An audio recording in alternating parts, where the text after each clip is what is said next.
Everyone. We thank the media for their patience in waiting for us. I am joined this afternoon, of course, with the Prosecutor General Richard Fadulion.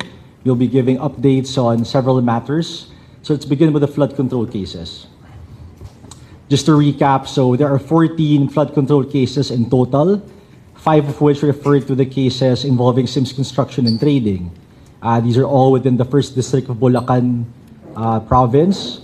So out of the 5 cases of those 14, 2 have been referred to the Ombudsman, one of which was filed with the Sandigan Bayan, and this is the malversation case involving Bong Revilla.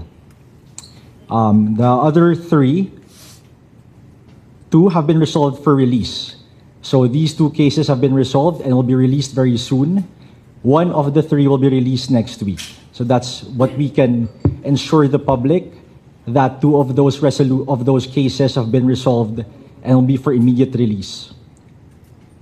In the next batch of cases, we remember after the 5 cases constituting the initial batch, we have the 6 cases involving either of 2 contractors. That's Wawaw or Top Notch Catalyst Builders. So we are here to report that as of February 2, 2026, all of these 6 cases have been submitted for resolution, which will be released pretty soon. As to what date exactly, we just encourage the public to wait in the meantime, but we can guarantee that this has been submitted for resolution. Following this, we have the 3 plunder cases that everyone knows of. Alam natin na ito yung sinasabi nating high-profile cases. It involves 3 prominent individuals. That's Senator Jinggoy Estrada, former Senator Bong Revilla, and former Ako Bicol Representative Zaldico. We know that for the 2 cases involving Senator Jinggoy and Senator Bong respectively, the first setting was done or conducted on February 2, 2026, and the next setting will be on February 12.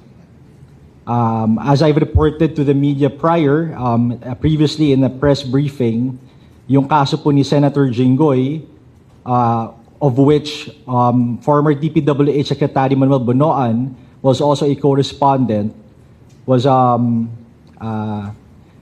only for the receipt of the complaint and the corresponding evidence or documents attached to the complaint filed by the NBI. So the filing of the counter affidavit for these cases will be at the next setting. That's on February 12. And as for the plunder case against former Representative Zaldico, the DOJ reports that it is now submitted for resolution. So that is the current updates po for the flood control cases pending with the DOJ. Well, it would not be accurate to say pending with the DOJ since dalawa po doon is already with the Ombudsman.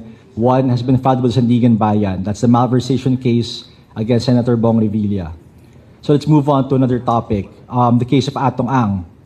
We know that the case docketed as People of the Philippines versus Charlie Atong Ang, along with other accused, have been filed in 3 separate courts. Isa po doon ay Santa Cruz, Laguna, RTC, the RTC of Lipa City, Batangas, and then one in San Pablo, Laguna. Sa Santa Cruz, Laguna po na case, trial has already commenced. The warrant of arrest was issued, as everyone knows, last January 14, 2026. For the case in Lipa City, Batangas, the warrant for that case has been issued or was issued January 16 of this year. Similarly, trial has commenced in that case. As for the pending case in San Pablo, Laguna, we informed the public that the issuance of the warrant of arrest was deferred by the court following a motion to defer or suspend proceedings by the accused. The Prosecutor General will elaborate on details on this later on during our question and answer portion. So lastly, we have the case of the Discayas as for the third topic. As we reported recently, it was found that there was prima facie evidence with reasonable certainty of conviction to charge Cesara Rowena Discaya of 4 counts of tax evasion corresponding to 2 taxable years. That's taxable year 2020 and 2021. We say 4 counts because per each taxable year, 2 violations for 2 provisions of the tax code or the National Internal Revenue Code was found. That's section 1. That's section 254, which is for willful attempt to evade or defeat taxes, and Section 255, which is willful failure to supply correct and accurate information. So one count for each provision corresponding to one taxable year. The information for this case was filed, we report, on February 3, 2026 with the Court of Tax Appeals, which has jurisdiction over the offense. As for the other accused, si Pacifico Discaya II, otherwise known as Curly, similarly, prima facie evidence with reasonable certainty of conviction was found to charge him for the same provisions of the tax code, that's Section 254 and 255, willful intent to evade taxes, and willful failure to supply the correct information is ITR. However, the information for that particular case has not yet been filed because Curly Discaya filed a motion for reconsideration with the deferment of the filing of the information with a panel of prosecutors, or should I say just one prosecutor. And so because of this filing, the BIR, as a matter of procedure, was asked to comment. And so until such time the BIR can comment, and until such time that the panel of prosecutors or that prosecutor can resolve on the basis of these documents, then preliminary investigation is continuing. Okay, so on to some good news for everyone. The DOJ is proud to announce or to report that it was able to secure convictions in 3 separate cases. These cases pertained respectively to a case on the unlawful importation of drugs, a violation of the Anti-Torture Act, and one more case for child trafficking. In the case for unlawful importation of drugs, the DOJ was able to secure a conviction in this smuggling case involving a large shipment of methamphetamine hydrochloride, otherwise known as shabu, with an appraised value of 998 million pesos.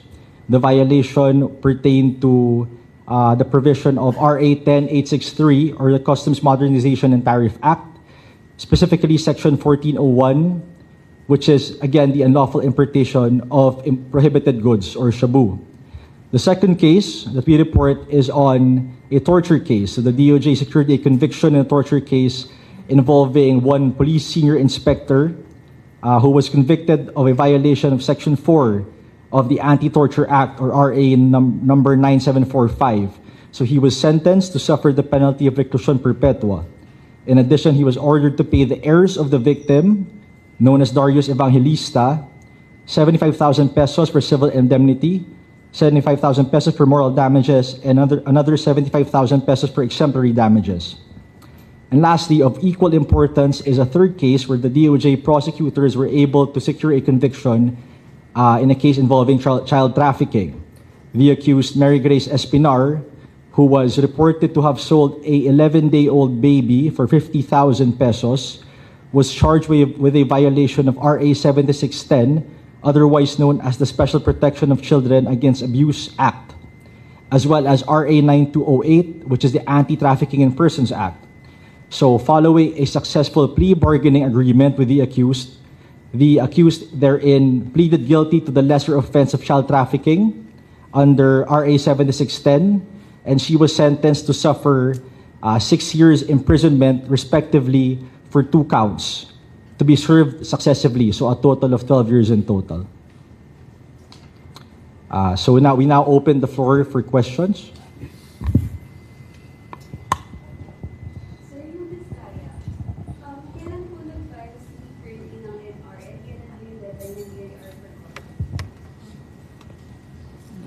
The exact date po for that is something that the handing prosecutor provided. We don't have the exact dates yet, but in the ordinary course of things, pag may comment na ifa-file, they are usually given 10 days to do so.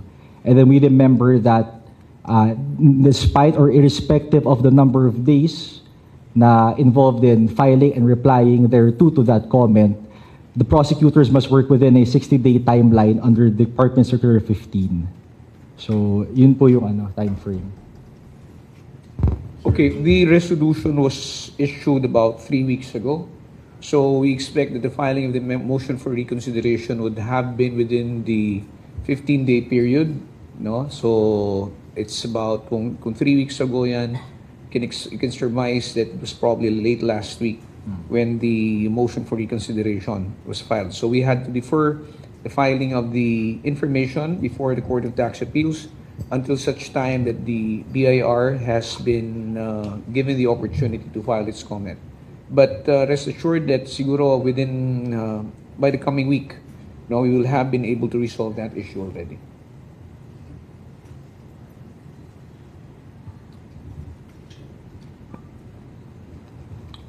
Any more questions? Sir, on Zaldico lang po. Sir, di ba recently po kasi na-float yung idea na dapat mag-restitute. I remember Interior Secretary John Vic Remulla was saying a figure around 57 billion na sinasabi na dapat ibalik, and sinasabi rin ng Ombudsman Remulla na to prove na serious siya dun sa pag-negotiate. Although yung camp ni Zaldico already denied na they want to negotiate. If ever, sir, if they decided to return any amount, may puwang ba yun? May effect ba yun, sir, dun sa mga ongoing case and complaint na kinahaharap ni Zaldico? Okay, we've always said na ang restitution is not something which is inherently in the law. It's not specifically provided. Pero tama yung sinasabi nila Secretary John Vic na siguro kung halimbawa ikaw ay talagang merong intention, no? Kung ikaw ay may remorse o pagsisisi doon sa ginagawa mo at gusto mo nang makatulong, that is something that can be considered. But it is not a precondition for one's admission into the program. First, we have to first evaluate kung ano man yung sasabihin niya, kung ito'y makakatulong ba dun sa kaso. Of course, kung mag-a-apply sila as a witness who would be admitted into the witness protection program, for them to be considered, we have to determine more than whatever amounts they will return, yung sasabihin ba nila is material doon sa kaso. Meron ba silang sasabihin na hindi pa namin nalalaman na makakatulong para yung mga tao na involved talaga or sangkot makonvict, no? Or madiin sila lalo. Pero yung pagsasauli, yan ay isang bagay na pwedeng pag-usapan during the preparation of the Memorandum of Agreement. But as you said, no, this has been denied already by the camp of former Congressman Zaldico. So there's really not much to discuss, no, until such time that they change their mind and decide to sit down and talk with government. What about the status of Senator Joel Villanueva? Ang sabi po ni Ombudsman Remulla, nasa advanced stage na raw ito. What does it mean, sir? Well, I think when you... malapit na ba siya, sir, for reso here? Yes, I think it was mentioned already na yung isang kaso na pending dito sa amin where Senator Joel Villanueva is charged with malversation is already submitted for resolution. That is as far as the case which is here in the Department of Justice. I am not privy to or aware of any other case or if there are cases which are also pending before the Office of the Ombudsman. No? Kasi hindi namin alam kung ang reference is made with respect to those cases, pero ang kaya lang namin sagutin is yung kaso na nandito sa amin. Sir, tama no, yung case ni Joel, tatlo yung case, complaint na nakafile sa kanya. Yung sa tatlo na yun, nakapag-submit na siya ng counter niya? Yeah, to clarify, ma'am, as I mentioned earlier, as of February 2, 2026, yung 6 na kaso involving Wawa or Top Notch, 3 of which kasama na si Senator Joel Villanueva have been submitted for resolution. So, ibig sabihin, nakapag-file na siya ng counter affidavit niya, kumpleto na yung documents sa harap ng prosecutor for them to make their finding whether or not prima facie evidence exists. So, as to when exactly, again, we're working with the timeline under the rules. What about Senator Chis Escudero? Are there any updates on that? Kasama na rin ba siya, sir, doon sa may kine-case build-up? Well, as far as the case build-up, we cannot disclose who are subject of the case build-up as we do not want to preempt, no? Kung ano man yung ebidensya na ginagather o kinakalap ng National Bureau of Investigation. But for sure, we take into account all the statements that were issued by those who have been admitted into the program. At tinitingnan po ng mabuti yan, masusing pinag-aaralan yan at nangangalap ng ebidensya. Sa ngayon lang, hindi namin pwedeng banggitin kung patungkol kanino o kung sino-sino itong mga tao na to. It would be unfair up until such time that there are really cases which are pending or filed before the Department of Justice. Sir, last na lang po on my end.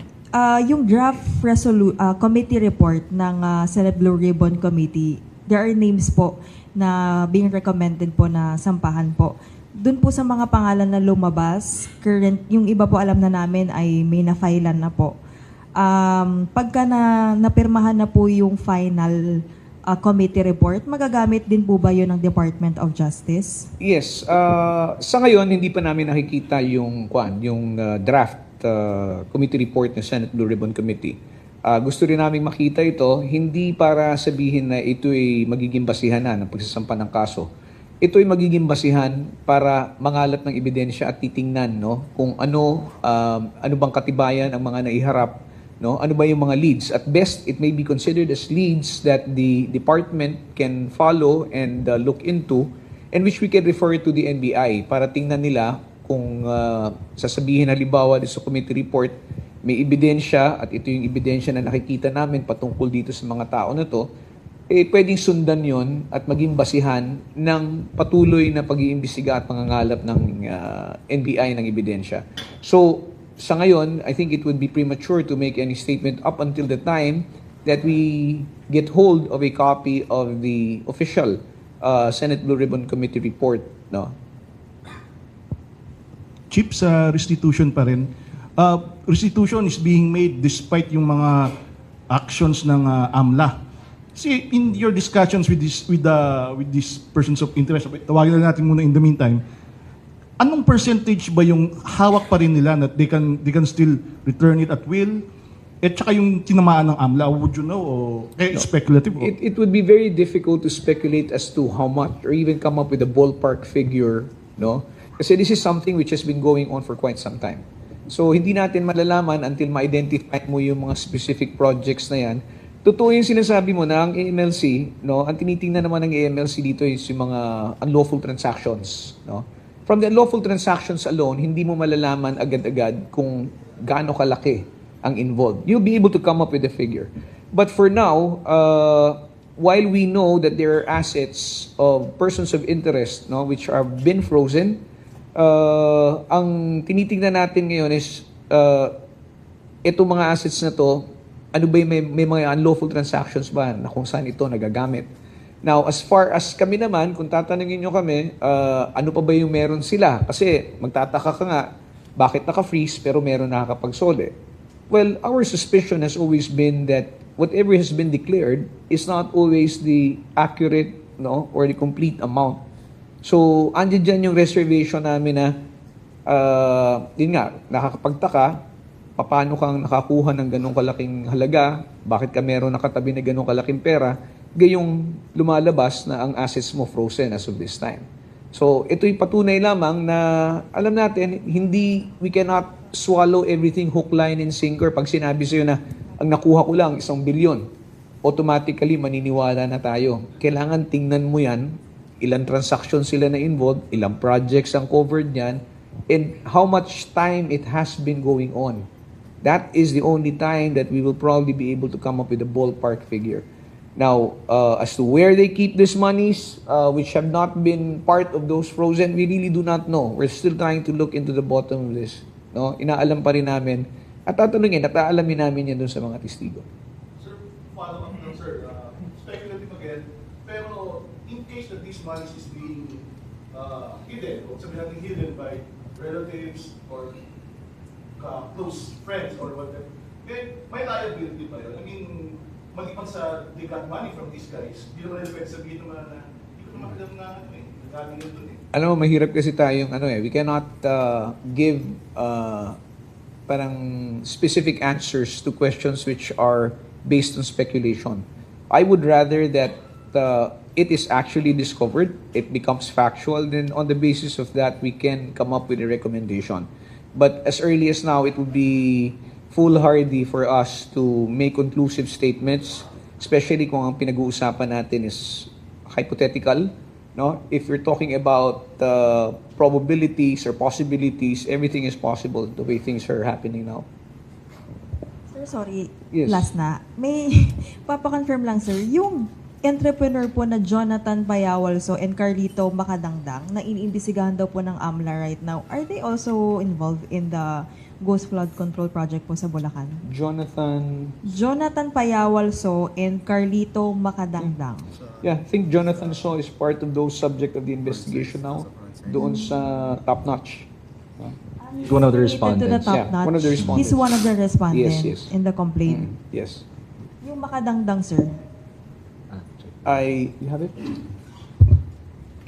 So, remember that marami tong respondents per case. We can check into that. No? We can check into that Yes, if sir. that particular name is also among those subject Pero sir, of the itong ongoing CISO, investigation. ano po ang kaugnayan niya dito sa Top Notch? Is like part of the contractor ba siya, sir? Or investor siya nung kumpanya? Hindi namin masabi kung contractor siya, no? Kasi alam namin hindi naman siya contractor, pero lumalabas yung pangalan niya doon as parang the proponent, no? So it's still up to the panel of prosecutors how they will see his participation, or what evidence will point to what his participation will be.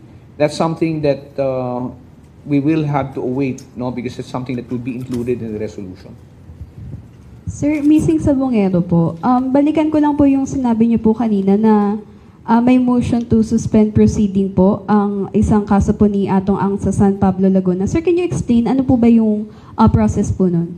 Okay, kapag ang kaso, final mo na yung information, no? Like, so, the panel of prosecutors came up with its resolution. Kasabay nun, kung halimbawang ang recommendation is for indictment or pagsasampa ng kaso, isasampa yung information dun sa husgado.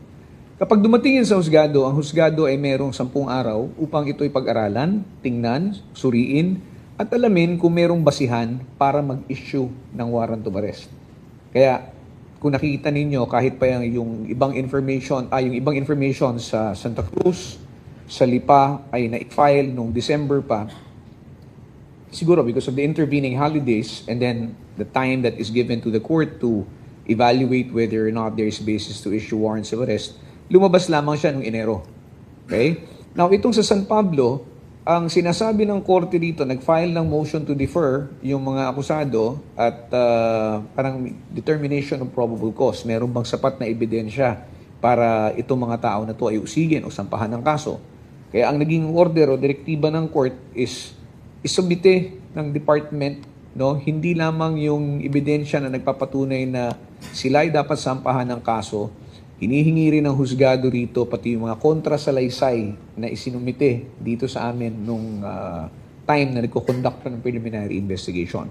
So, over our objection, no, nag-object yung ating prosecutor dito, pero nag-issue na ng omnibus order ang husgado sa San Pablo.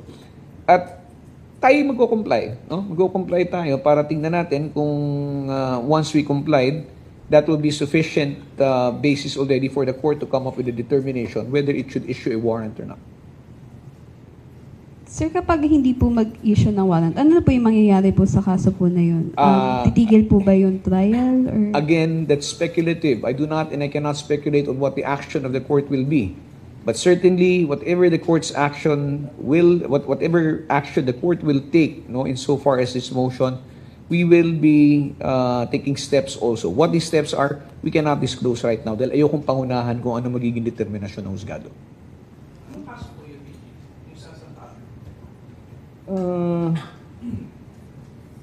Atong ang case, kidnapping with homicide. Yes, and kidnapping is illegal detention. Doon lang may pending motion for the deferment of the proceedings. Kasi tandaan natin, di ba, 3 courts yan. Doon sa 2, Lipa City, Batangas, sa Santa Cruz, may warrant na. In fact, trial has commenced. Nagsimula na yung trial, nagka-pre-trial na, arraignment, at least for those who were arrested, who, of course, except Charlie Ato Ang, who we know is still at large and a fugitive from justice. So doon sa San Pablo, Laguna na lang, wala pang warrant na issued because of the said motion to defer proceedings. If the DOJ implanting press na pagsamahin nga sa isang court, Yes, actually, even before the filing, we'd already made a request with the Supreme Court through the Office of the Court Administrator to have these cases transferred, venue, and then to have it consolidated. No? Kasi, yun, balik tayo doon sa tanong kanina, kinatigan ba?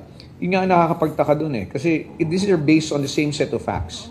And yet, the findings of the courts vary. One or two courts issue warrants of arrest, meaning to say, nakitaan nila na sufisyente ang ebidensya para mag-issue ng warrant as against the accused. And yet, here comes another court saying na parang, hindi, assess ko muna. Titingnan ko muna kung sufisyente ba o tama ba yung naging basehan ng Department of Justice before it actually issues it. Now, I do not know if the court is just being cautious, it's just being careful, but certainly kami, ang tingin namin is bakit magkaiba ang pananaw ng mga husgado, samantalang ang pinagbabasihan naman niya ay isang set of facts lamang. Pending pa yun, sir, yung sa Supreme Court matter. Yes, that is still pending. We're following it up kasi usually mga matters like that will be taken up by the Supreme Court and bank. So we did file that prior to or simultaneous with the filing of the informations sa husgado. And it is necessary that we first file it in the right jurisdiction. So in this particular cases, we filed it in Santa Cruz, San Pablo, and then in Lipa. Since na-raffle na siya doon, no, pwede na naming sundutin insofar as magka-follow up doon sa request na mailipat yung kaso sa ibang jurisdiction. Sir, kapag nilabas kong papel, kapag si Atty. Topacio, pinasulat po yung cyber life natin sa amin ni Senator Martinez. Yeah. Kung po ba yung document na nilabas? Okay, hindi ko alam kasi hindi ko nakita kung ano yung nilabas ni Atty. Topacio, but Yung Yeah. pinost po kasi ni Attorney Topacio on his social media Facebook page, 3 pages lang po yun ng supposed resolution. Now, although on its face, mukhang yun na nga mismo, we could not confirm it. But the ruling in the Topacio case is that it was dismissed. So there was no finding of prima facie evidence. That we can confirm. We just cannot say kung yun mismo yung resolution namin na pinost sa Facebook page niya. yes, it is confirmed. We did issue a resolution. Sabi nga ni Spokes, what he posted was probably just 3 pages, but this is actually about 26 pages, no? 26 pages long. We did dismiss the case that was filed by Senator Hontiveros as against Topacio, Byron Cristobal, Jeffrey Celis, Crisette Chu, Jay Sonsa, Alex Istor, and Tio Moreno. Okay? Pero liwanagin din namin na at an earlier time, I think this was later part of January, 20 we did come out with the resolution also as against the witness referred to, no, dun sa kaso na final ni Senator Hontiveros. This is as against Michael Murillo, which was also resolved by the department, but we made a recommendation, no, to indict or to charge Michael Murillo for cyber libel. Yung dismissed na case, hindi pa nakasama doon si Maurilio. Hindi siya kasama doon sa mga respondents doon. Okay? Hindi siya kasama doon. Hiwalay na kaso yung kay Murillo. These are 2 separate cases. Murillo was recommended indicted, I think this was late December. December ba? Or January, sir. January 20. January. Kailan na magiging filing? Malamang sa na-file na to. May bail naman ito. Yes, this has been filed already in court. Saang court? Tingnan na natin kung nakasaan sa resolution. Wala kasi ang kopya ng information eh. RTC Pasay.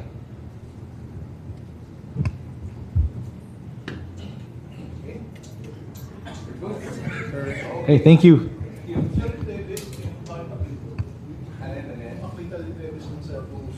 Okay, yung acquittal ni former Congressman Teves pertains to his alleged involvement in the murder which took place or happened sometime in 2019. So these are among the several cases na non-bailable which she is facing. So the acquittal there, parang sinasabi kasi ng desisyon ng husgado ron is that iisa lang yung testigo na tumayo laban kay former Congressman Teves na sinasabi siya ang nag-mastermind nung pagpatay, no? Na syempre hindi kinatigan ng husgado, sinabi na hindi sapat 'yon, no? Kami ngayon, we're exerting efforts to see if I think there's a motion for reconsideration that will be filed, or whether or not we will still file one. But definitely we will question the decision. Okay? We're good. Thank Thank you for everyone's Thank time. you.